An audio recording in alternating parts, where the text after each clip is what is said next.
이 시편 23편 1절부터 6절의 내용은 고난에 대한 내용인 것이 아니라 넘치는 하나님의 은혜에 대한 고백입니다. 우리 한번 같이 보시겠습니다. 여호와는 나의 목자시니, 이게 전체 시의 테마죠, 테마.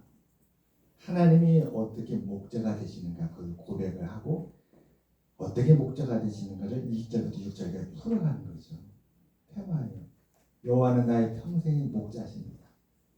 나의 삶의 목자였습니다. 그 하나님이 왜 목자이신지, 어떻게 나를 목자가 돼서 인도하시는지를 쭉 고백하는 거예요. 내게 부족함이 없으리로다. 첫째로 그가 나를 푸른 풀밭에 누우시며 쉴만한 물가로 인도하셨다. 둘째로 내 영혼을 소생시키셨다. 셋째로 자기 이름을 위하여 의의 길로 인도하셨다. 넷째로 내가 사망의 음침한 골짜기로 다닐지라도 해를 두려워하지 않을 것은 주께서 나와 함께 하심이라. 주의 지팡이와 막대기가 나를 안위하시나이다. 다섯 번째, 주께서 내 원수의 목전에서 내게 상을 차려주시고 기름을 내 머리에 부으셨으니 내 잔이 넘치나이다. 마지막 여섯 번째, 내 평생에 선하신가 인자하시니 반드시 나를 따르리니. 하나님의 선하신가 인자하심이죠. 다윗은 선하지 않았습니다. 다윗은 인자하지도 않았어요. 하나님의 선하신가 인자하심이 다윗을 평생에 따른다는 것이죠. 그러므로 다윗이 자기가 고백하는 거죠. 내가 여호와의 집에 영원히 살리리라. 다윗은 사무엘상 16장부터 등장을 합니다. 사무엘상 16장부터 등장을 해서 그는 사무엘하 2장에서 그는 이 세상을 떠나게 돼요. 사무엘상은 31장까지 있습니다. 그래서 사무엘상 전체 31장 중에 절반이 다 다윗에 대한 이야기예요. 그 사무엘상 마지막은 사무엘을 그렇게 고통하게 억압하고 핍박하는 사울 왕이 죽음으로 끝나게 됩니다. 그리고 이 사무엘상에 다윗에 대한 묘사를 그렇게 합니다. 하나님이 어디를 가시든지 다윗을 승리케 한다. 그리고 사무엘하 이제 2장 4절에 들어서 다윗이 세상을 떠나게 됩니다.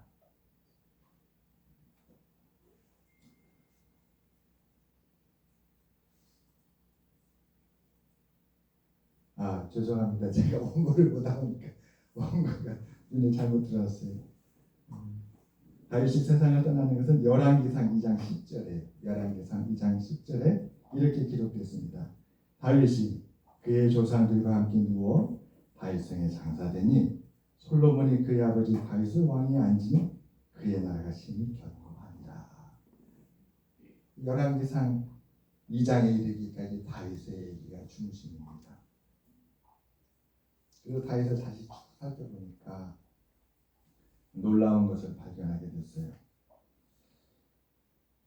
여러분, 전도서에 보면 특징이 하나 있습니다. 지난 수요일 날도 제가 설교하면서 그 내용을 전했는데, 전도서 12장에 보게 되면 솔로몬이 어떻게 해서 전도서가 나오게 됐는가를 고백을 합니다. 내가 깊이 생각하고 연구하였다. 이전에 지혜자들의 지혜를 면밀하게 살펴보았다. 그렇게 나와요. 도대체 솔로몬은 뭘 깊이 생각하고 연구하는 것일까?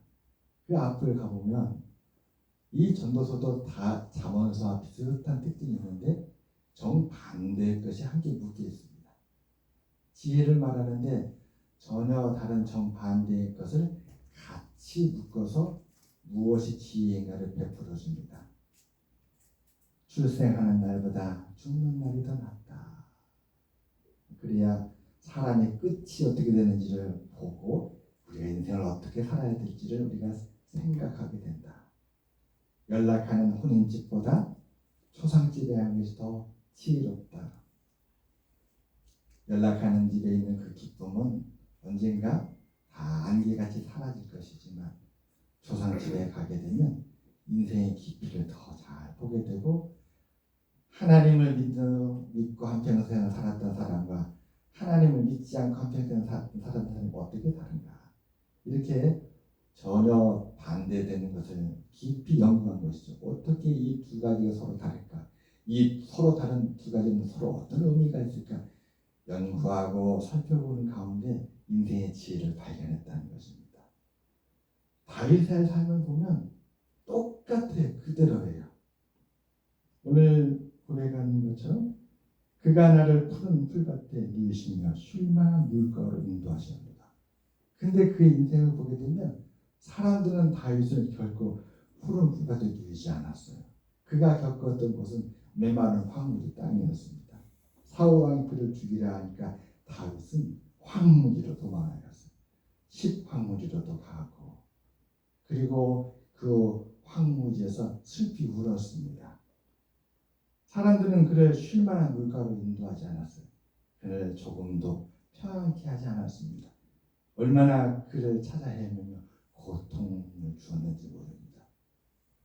근데 놀라운 것은 그러한 상황에서 누가 이 다윗을 인도해 주셨느냐? 하나님이에요. 사울 왕이 그렇게 다윗을 죽이려는데 바로 앞에 두고도 못 찾는 거예요. 사울 왕이 잠시 동굴에 들어갔는데 세상에 그곳에서 다윗이 사울 왕을 만나게 됩니다. 근데 사울 왕에 대해서 다윗이 고백을 하죠.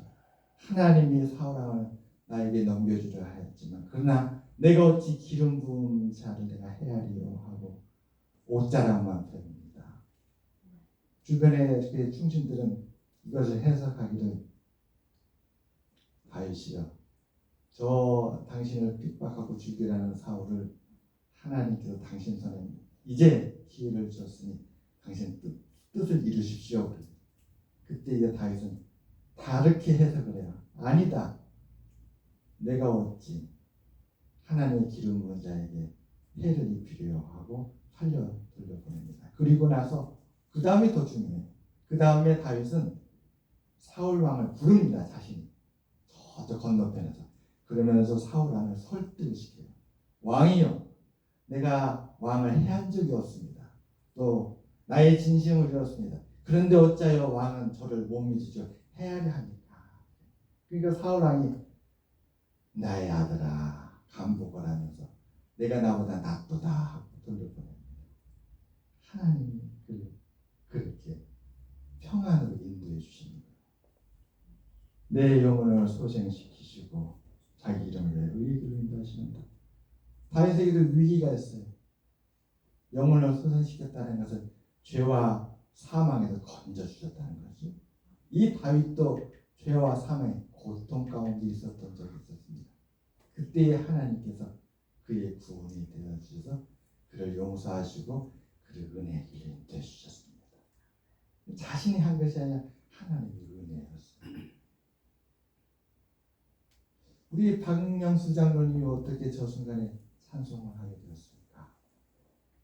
그분이 겪었던 고통이었습니다.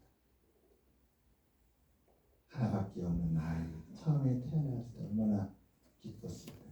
낳고 보니 아이가 장애인이라는 걸 확인했을 때에 앞이 캄캄했을 것입니다. 지금도 그 아이는 사회생활을 힘들어합니다. 그러니 주변의 친구들이나 또 동료 또 교인들 자녀들이 결혼하고 또 사회생활에 성공하고 이렇게 될 때에 그 모습을 바라보면서 부모의 마음이 얼마나 아프겠어요. 그런데 그 고통과 아픔이 우리 장로님을 알고 하나님을 더 바라보게 하는 거예요.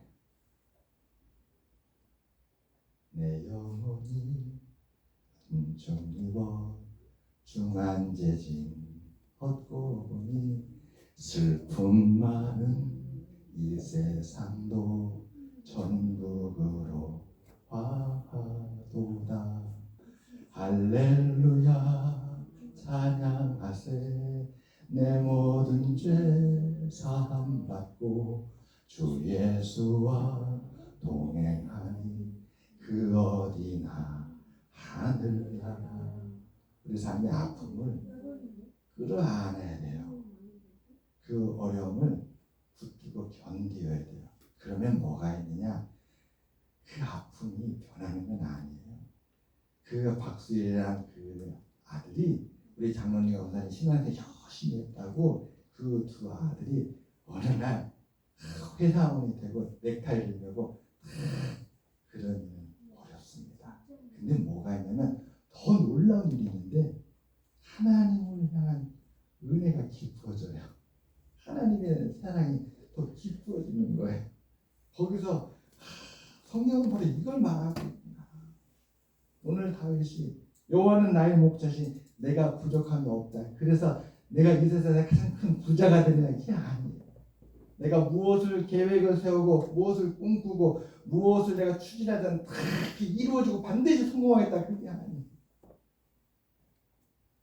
하나님께서 나의 힘이 되시고 반격이 되어주셔서 나의 아픔을 내가 견디게 해주시고 그 속에서 또 찬양과 믿음과 예배와 순명과 섬김과 봉사와 헌신의 열매를 이루게 인도하신다는 것입니다. 그분은 서울 안산 강석교회 봉사의 대장. 아마도 온 성도님들이 하나님의 말씀을 따라서 함께 섬기고 봉사하고 헌신하는 것이 그와 같은 은혜의 덩어리가 되지 않았나 싶습니다.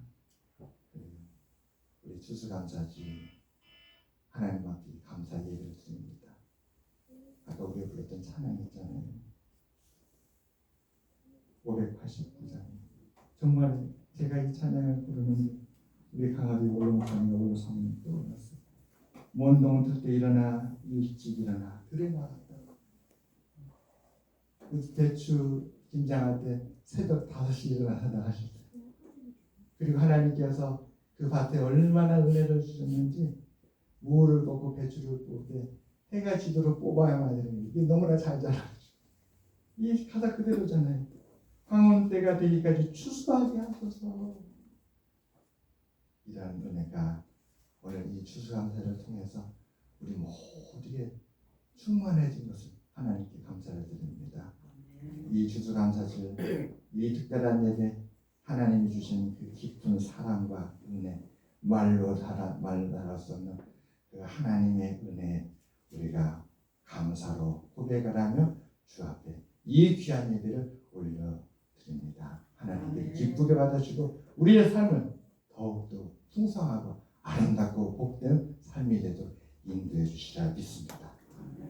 이 시편 23편 다윗의 고백이 우리 입에서 떠나지 아니하고 우리 마음에서 떠나지 아니하고 2025년도 내년에 다시 추수감사주를 맞이할 때까지 늘 우리의 삶을 일궈내고 인도하고 우리를 하나님께 인도하는 주의 생명의 말씀이 되시기를 주의 이름으로 축원합니다. 여호와는 나의 목자시니 우리 다 같이 한번 이 말씀 함께 합독해 보겠습니다. 여호와는 나의 목자시니 내게 부족함이 없으리로다. 그가 나를 푸른 풀밭에 누이시며 쉴 만한 물가로 인도하시리로다. 내 영혼을 소생시키시고 자기 이름을 위하여 의의 길로 인도하시리로다. 내가 사망의 음침한 골짜기로 다닐지라도 해를 두려워하지 않을 것을 주께서 나와 함께 하시니라. 주의 지팡이와 막대기가 나를 안위하시나이다. 주께서 내 원수의 목전에서 내게 상을 차려주시고 기름을 내 머리에 부으셨으니 내 잔이 넘치나이다. 내 평생의 선하심과 인자하심이 반드시 나를 따르리니 내가 여호와의 집에 영원히 살리로다. 아멘. 기도하겠습니다. 우리의 목자 되신 하나님 감사합니다. 다윗의 삶은 절망과